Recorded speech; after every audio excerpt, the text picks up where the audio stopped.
HIV is still an issue in Montgomery County. The more open we're able to talk about HIV, we treat it like any other health prevention. PrEP stands for pre-exposure prophylaxis. People who are not HIV positive, who may be at high risk for contracting the disease. This is a good choice for you. It's just a way for you to sort of take control and say, I'm going to do this to protect myself. Do it for them. Do it for you, Montgomery County. Learn more about PrEP, the HIV prevention medication. Visit doitforyoumc.org. Jazzcast Pros. How do we, in this moment, and I think we have a great moment here with this collective trauma and grief that we're going through in our community as a result of May 14th and other things, how do we get folks to really use all the tools that we have available to us so that we can heal individually and heal collectively? I think it begins with normalizing and sharing and being authentic. If we show people in that moment, listen, I'm a mess. If you didn't judge Jesus on the cross, why are you judging me? And I'm all human. And that is what people are looking for. People are looking for people to be real and authentic.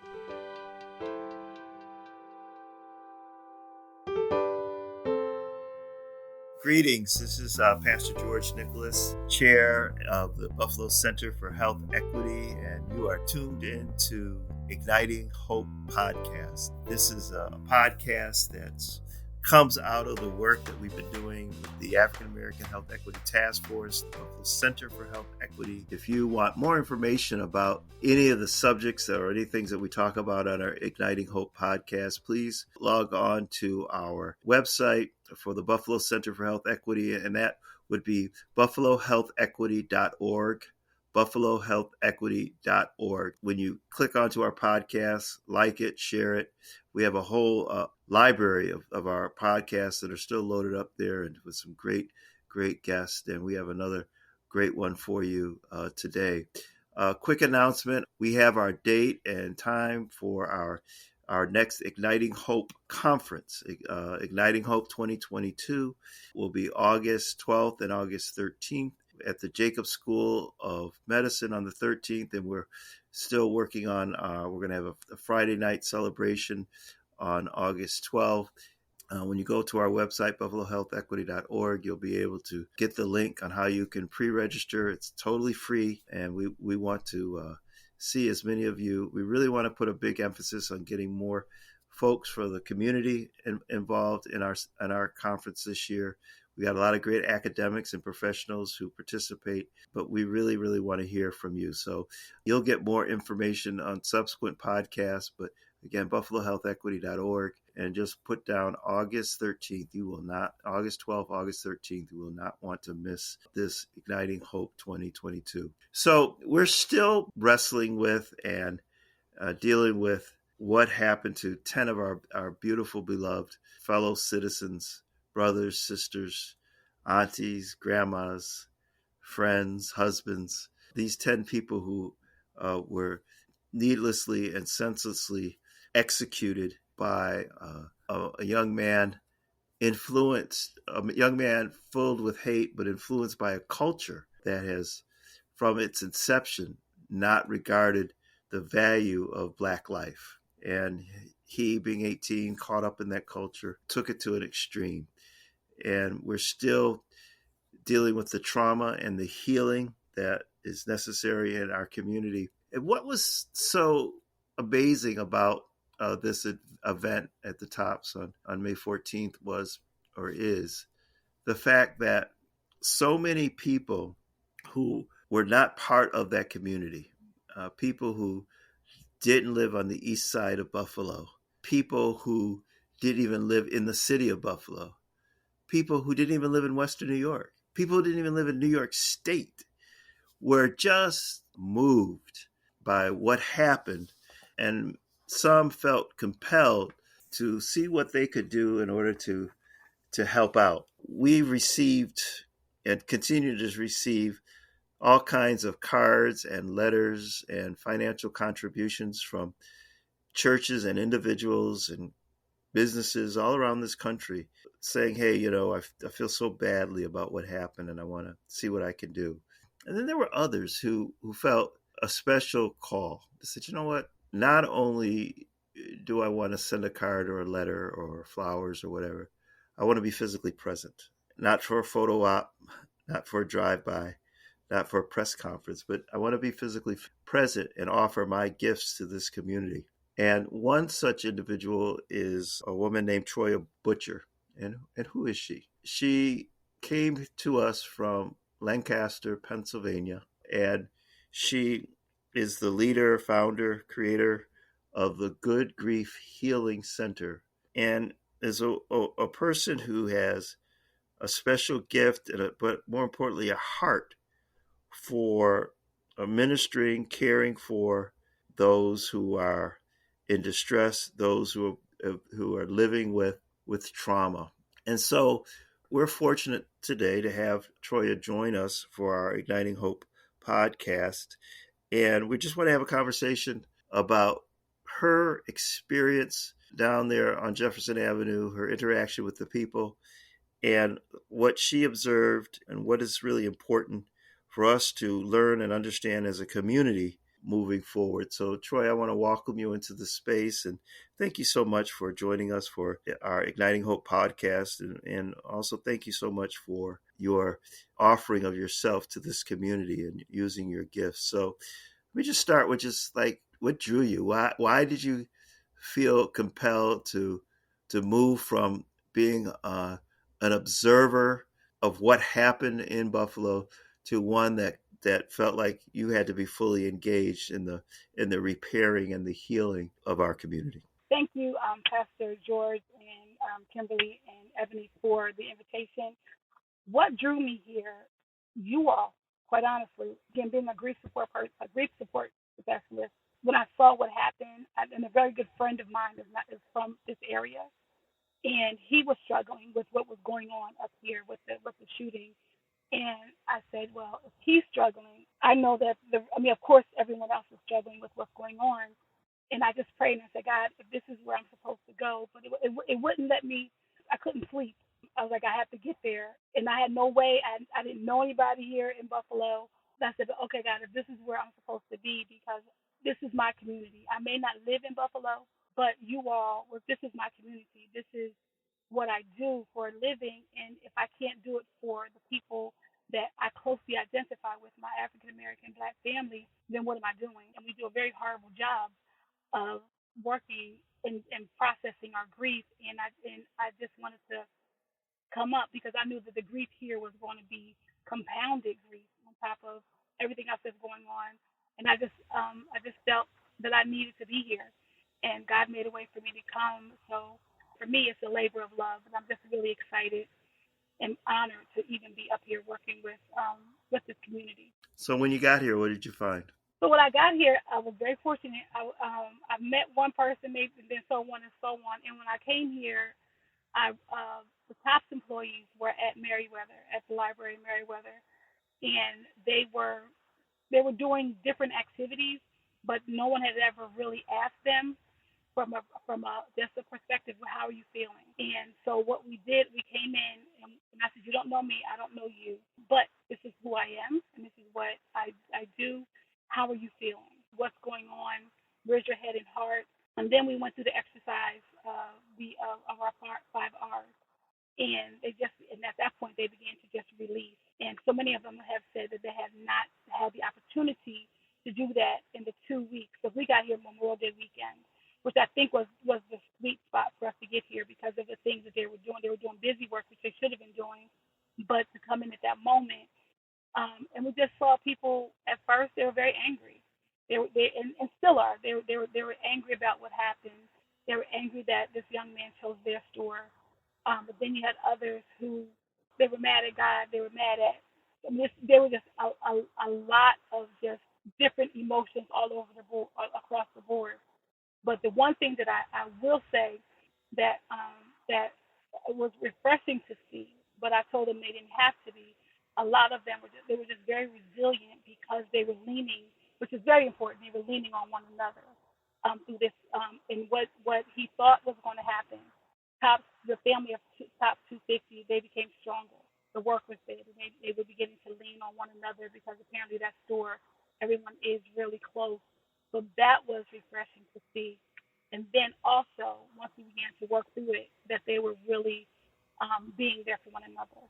So one of the things, Troia, that we do is we at the Buffalo Center for Health Equity, Buffalo Center for Health Equity, and my personal journey is being an ordained clergy person, but also one that has some level of expertise, I guess some would say, around the issues of health equity, and have gathered and tried to be a catalyst for working on issues around health equity. And one of those pieces is around mental health, right? And how we in the African American community have some really serious issues around mental health, around trauma, around grief, and how do we respond to it.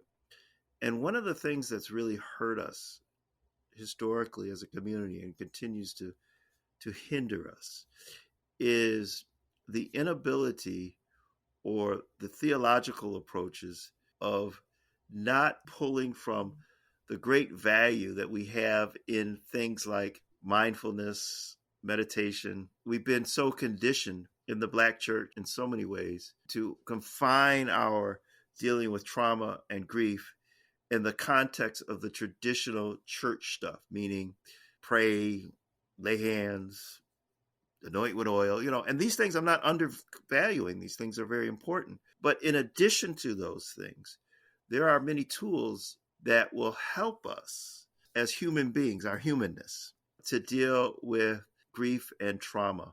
So talk about the importance of people of faith and people who have a spirituality grounded in Christian religion, not allowing that to block them from accessing other tools that might help them with their grief and traumas. That makes sense? There's a question in there somewhere, but you know what I mean? So, but I think you know where I'm going with this. So I'm just interested to hear your thoughts on that. It makes complete and total sense. And I will tell you why. I'm an ordained minister. You know my backstory story. I'm a pastor's kid. So we were taught, not to feel, not to feel because we had to make sure everybody else was taken care of before we were taken care of. Like I said, it didn't occur to me until 2019 when I had those significant losses to even think of anything else except for, the norm, to be absent from the body, the presence of the Lord, and to just continue all the churchy stuff. And after John died, I was like, I don't want to hear anything churchy. I don't want to hear abstinence. I don't want to hear any of that. And instead, I took myself to therapy, and then my therapist made me do different exercises to get my life together. Because I just and I think we do. So now with the Good Grief Healing Center, one of the pieces that I believe in is meditating, and we talk about meditating on the word all the time, but which is great. But sometimes we have to just sit still, and that's the hardest thing I know for Troia. That's the hardest thing for us to do is just sit still so we can really truly hear and be in the moment. Because, and like the mindfulness, I took mindfulness training because someone asked me. I said, "Well, what is this?" So I took it, and being in the moment, feeling where we are in that moment, and not worry about what's going to happen 10 minutes, 20 minutes before on your agenda, but actually being purposeful in self-care. And again, I didn't learn self-care until I went to seminary, and I was like, is that a thing? I can really not do anything. So I think it's very important that we teach that. That's one of the things that we try to do is to say, yes, all of these things are true. The Bible is true. All of that is true. But God also said, it's okay to be angry and sin not. And I wasn't feeling the church because the church wasn't there for me. So I had to do something different to bring me back to my first love, which is God. But me as a minister, I have to be transparent. I had to do something different, and being able to say and sit for 5 minutes and not think about the next thing, but actually allow God to heal my heart, my spirit, because you keep moving and moving and moving. The target is always going to the weapon is always going to find its target. And you're walking around with a big bullseye on your chest trying to outrun this trying to outrun yourself instead of just getting at peace and being still. The Bible, he gives us all of these things. Peace, be still. you know, but we don't use them. We just want to continue to the what is it the harvest is plenty, but the workers are few. But if you're a better worker because you have sat down with yourself and understand what belongs to you and what doesn't, then you can work better. Then you can hear God clearly on what you're supposed to do, and not beat yourself up because a year after your loved one has passed on, you're still feeling it. You have every right to feel that, and you have every right to sit still with yourself and be quiet. That's a gift that we can give to one another, and I don't understand why we don't give that gift to our congregations, our parishioners, to say, listen, it's okay to not answer. We say don't answer the phone, but then you don't answer the phone, but there's a lot of busyness going on in the background. It's okay not to just answer the phone. It's okay at the same time to sit still for 5 minutes. Why we don't do that, I don't know.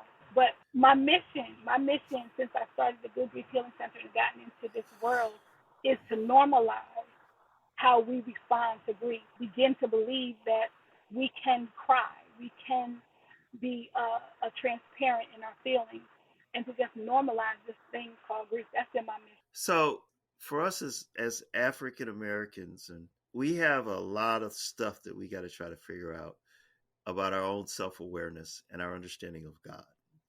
So the way I look at it is we are an African people who are living in a strange land that is not our own. I mean, we're making our own. And we're trying to understand a religious context that was set in the East. Because when you look at the Bible, it's, it didn't happen in Cleveland, right?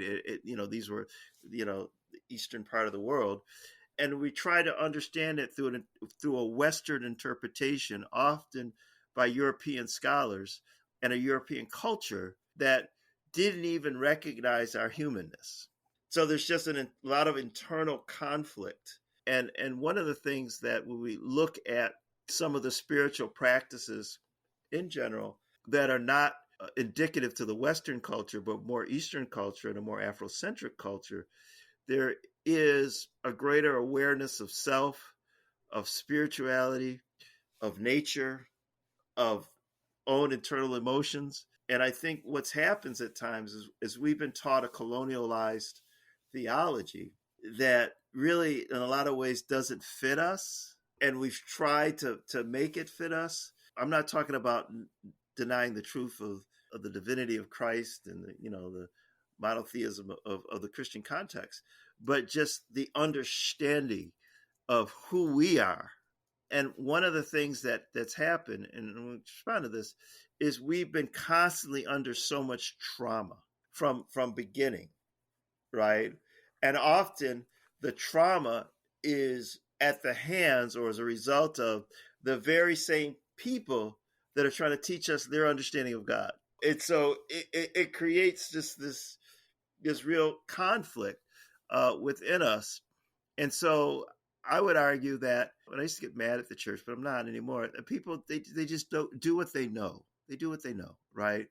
And we have to re-educate and almost deprogram our people in a lot of ways, because there's a lot of people when we talk about like meditation, right, will still believe that that's, demonic, or when you start talking about mindfulness or what you're talking about, when you talk about being present with your own feelings and just, all these kinds of things, or telling people just go for a walk out in nature and just allow for the trees and other things to communicate to you, right? That there's this, these, because plant life and other things, those are living beings. But when you start talking like that in some Christian context, maybe Black folks, they think, man, that's, voodoo, or that's demonic and all this other stuff. And then they go back to their own playbook of what we've done for generations. But yet, if we look at data, we see that suicide rates are up, mental health problems are up,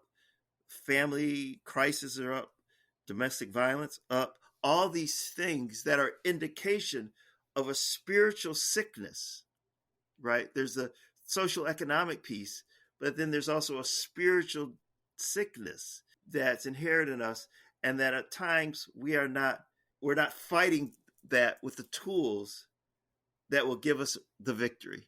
How do, even the word enlighten, right? How do we enlighten? Because when you say that, a lot of people think, oh, that's Buddhism. So no, it's a word in the English language, right? And an enlighten just means to get to a higher and better understanding, right? Which, it's important. And so how do we in this moment, and I think we have a great moment here with this collective trauma and grief that we're going through in our community as a result of May 14th and other things, how do we get folks to really use all the tools that we have available to us so that we can heal individually and heal collectively? And then maybe you want to share a little bit about your 5 R's. I think it begins with normalizing and sharing and being authentic, because we put pastors on a pedestal and we put all Christian leaders on a pedestal. Well, we all bleed the same. We all grieve. We don't grieve the same, but we bleed the same. And saying I'm broken and being authentic in that. Well, Elder Troy, because that's what they call me. Elder Troy, what happened? I said, y'all know y'all can just call me Troy, right? But Elder Troy, how did you get from point A to point B? I said, I'm the other side of grief, and this is a process that, even somebody asked me, do I speak about God during my sessions? And I said, absolutely, I do. I don't try to convince anybody of anything. I just tell you what worked for me.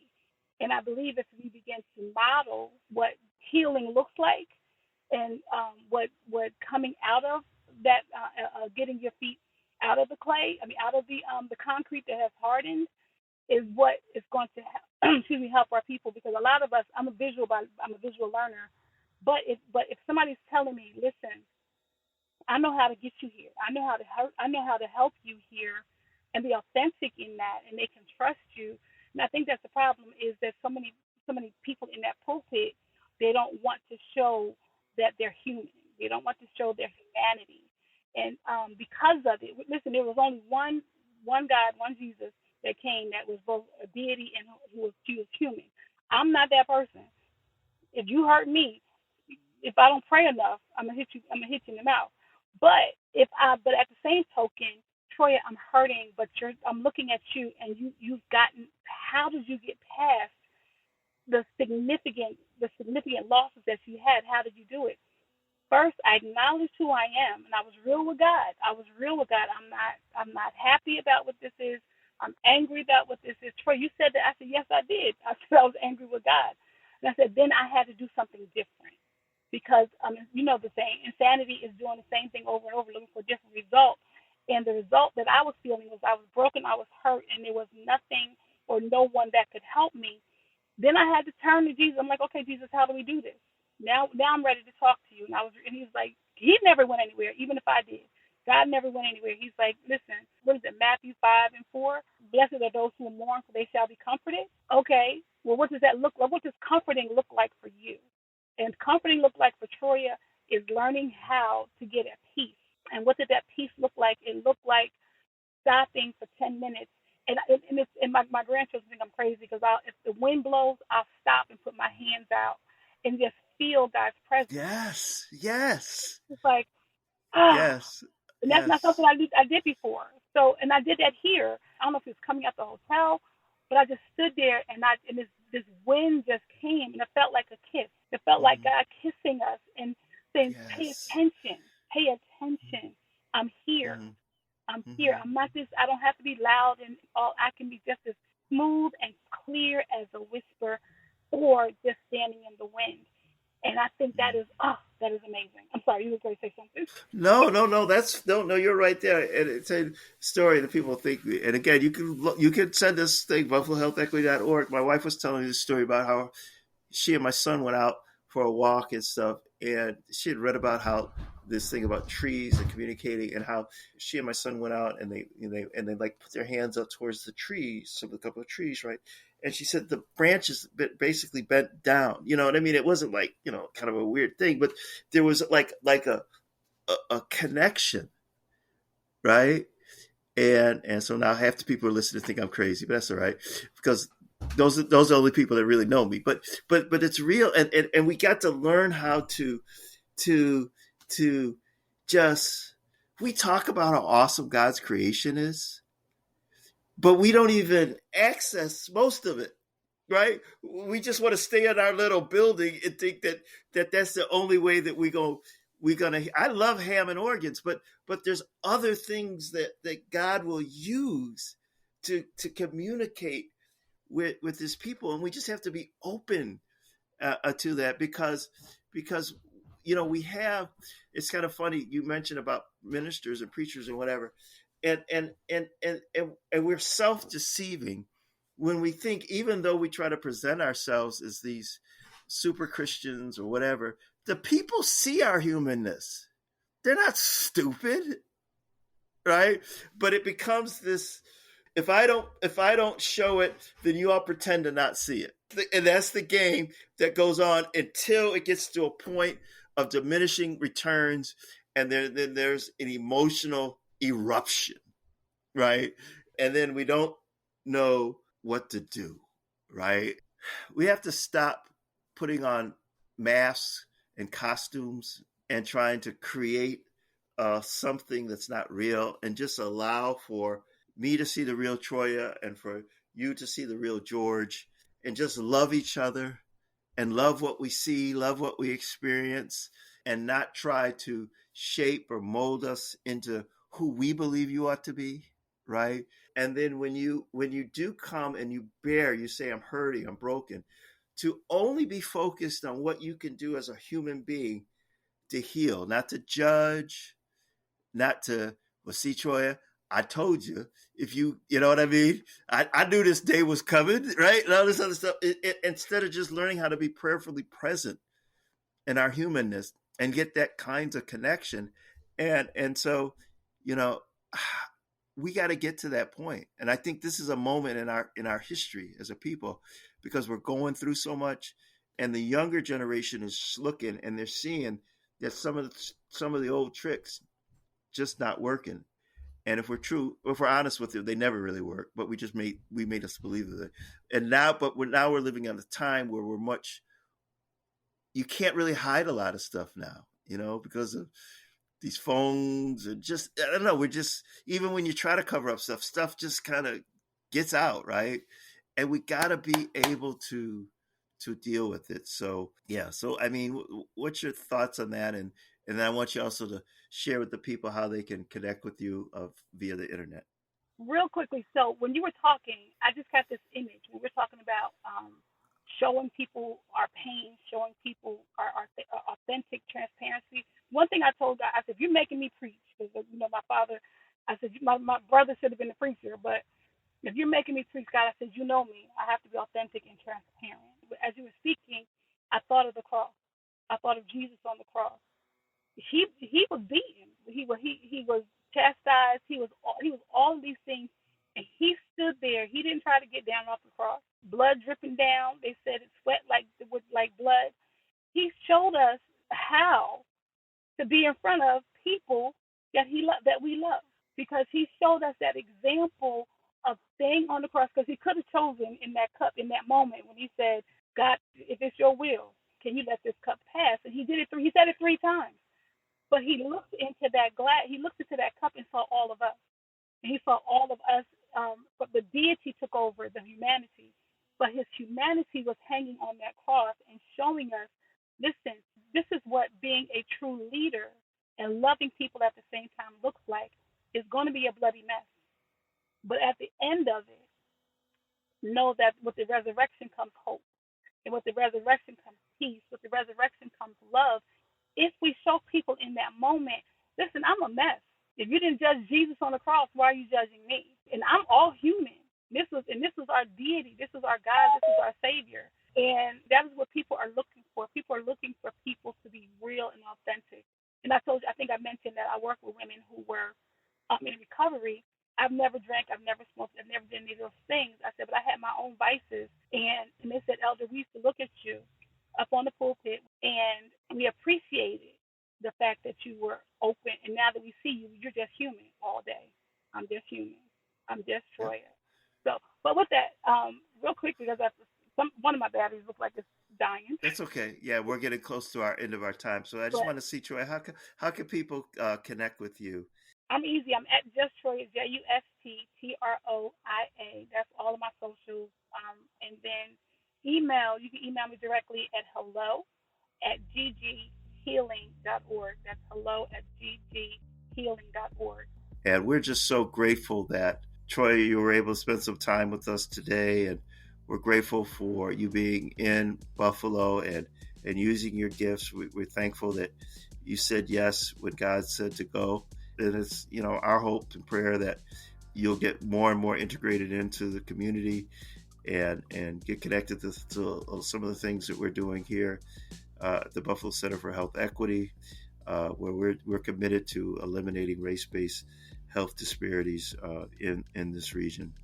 This is Pastor George Nicholas, who I have the honor and the privilege of being the chair of the Buffalo Center for Health Equity, and this is the Igniting Hope podcast. Again, please mark down on your calendar August 12th and August 13th for Igniting Hope 2022. It's going to be a conference that you will not want to miss. We got some surprises for you. We got some major announcements we're going to be making at this conference. We have some great teaching, but most importantly, we really want to hear your voice. We're going to create spaces where the voices of the community can be heard. So until we connect again with Igniting Hope podcast, this is Pastor George Nicholas reminding you that we love you and to really, show that love that's within you to your sisters and brothers in our community, because one of the greatest healing powers in this universe is the healing power of love. So we thank you so much for listening to us today. Thank you. This has been Igniting Hope Radio Podcast. We thank you for tuning in for your weekly dose of hope. Western New York, national, and global listeners now have access to important content they need when they need it, at home, at their desk, or on the go. So please go and check us out. If you're not already following us on Facebook, you can follow us on Facebook at Buffalo Health Equity. That's at Buffalo Health Equity. If you're on Twitter, follow us on Twitter at Igniting H. And if you're on Instagram, please go over there and follow us at Buffalo Center for Health Equity 18. That's Buffalo Center for Health Equity 18. Until next time, stay healthy, stay safe, be well, and don't lose the hope.